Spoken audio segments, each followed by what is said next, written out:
Tom again. You know, I grew up in a time where television and cartoons were the way people got an education, and it seems to be the same nowadays.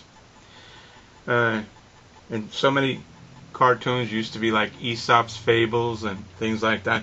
How about if we try to do a little bit of that ourselves? Because it was a great way of bringing into your life a little bit of animating some of these old stories and everything. So today I would like to try my first of many parables and cartoons to try to convey to you in the simplest of terms a message. Okay? So a message where most of you would really understand it. And it's kind of just fun to talk about. Okay? Let's call this message or this parable or this short story Tom and the Zionist Fly. Okay? Okay. We could eradicate Zionism very, very quickly, or we could put up with it. So how this message correlates to the story and how this story correlates to you is clearly on if this applies to you in any way. Okay? I'm sitting outside on my porch, and it's beautiful here amongst my flowers and everything, and I have this really, really pesky fly, and he's buzzing all over. He's landing on me. He's going on my coffee. He's going on the rim of my coffee and everything. So, you know, of course, you first break out the fly swatter. You start chasing him around, and like the guy with the symbols in the Warner Brothers cartoon, you're going crazy. Like, you know, you're ready to get the shotgun out. You're ready to machete. You're knocking the whole house down trying to get to this fly, and it doesn't work. All right? So I did something a little bit more, a little bit more rational. I made friends with the fly. I sat down very, very calmly. I poured a little bit of coffee out in front of me. I invited the fly to coffee with me. What did the fly do? He buzzed around frantically, still traumatized from that lunatic that was chasing him with the fly swatter. And he sat down and came over, went over. He had a little bit of coffee. He liked the coffee. He backed up. He thought I was going to swat him.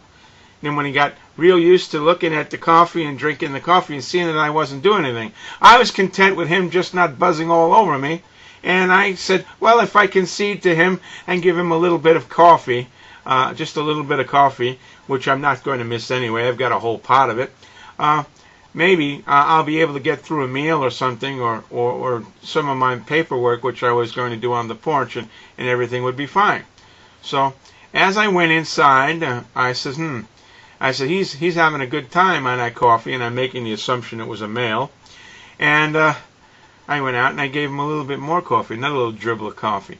Not that the fly would even take up its body weight of the coffee, but the little bit of dribble was more enhancing to him than climbing on the rim of my coffee cup and, walking around on it, which for sanitary reasons was not very, I didn't like it much, okay? We'll just put it that way. So as I went inside, I started to hang fly strips. You know the fly strips? They're real sticky, and ugly, and, they're very, very sticky. So I hung some fly strips around and everything, and then after I went out, I finished my coffee. I had another cup of coffee. I went out, had another cup of coffee. I invited my new friend in, buzzed up on caffeine, this little fly, confident with his newly found friend that everything was going to be all right, was very eager to come right inside the door. He buzzed right in. He buzzed around frantically, banging off the walls and going all over the house and everything, going from everything. And then you know what? He got stuck on one of the fly papers. You know what? I lulled him in with a false sense of security, and he got stuck on the fly paper. You know what? Sucks to be you, fly. Now, where is the correlation between this story, current events, and how do I come up with the Zionist fly? Of course, we could eliminate Zionism right away. We could eliminate Zionism right away with the broad brush, by eliminating everybody. Okay, but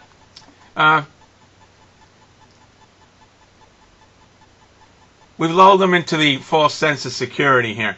American money has been giving them, just like I spilled a little bit of the coffee. All right?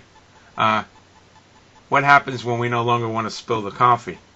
I think for the people of Israel and for the idiots that actually believe that the hoax in the White House is actually an American and actually is the hoax in the White House is somebody who is a Muslim when he's speaking to Muslims, is a Christian when he's speaking to Christians, is a Jew when he's speaking to Jews. A person who is all men to all people, okay, is usually none of the above. So, Israel, hi, things are about to get really sticky for you. You made your own grave.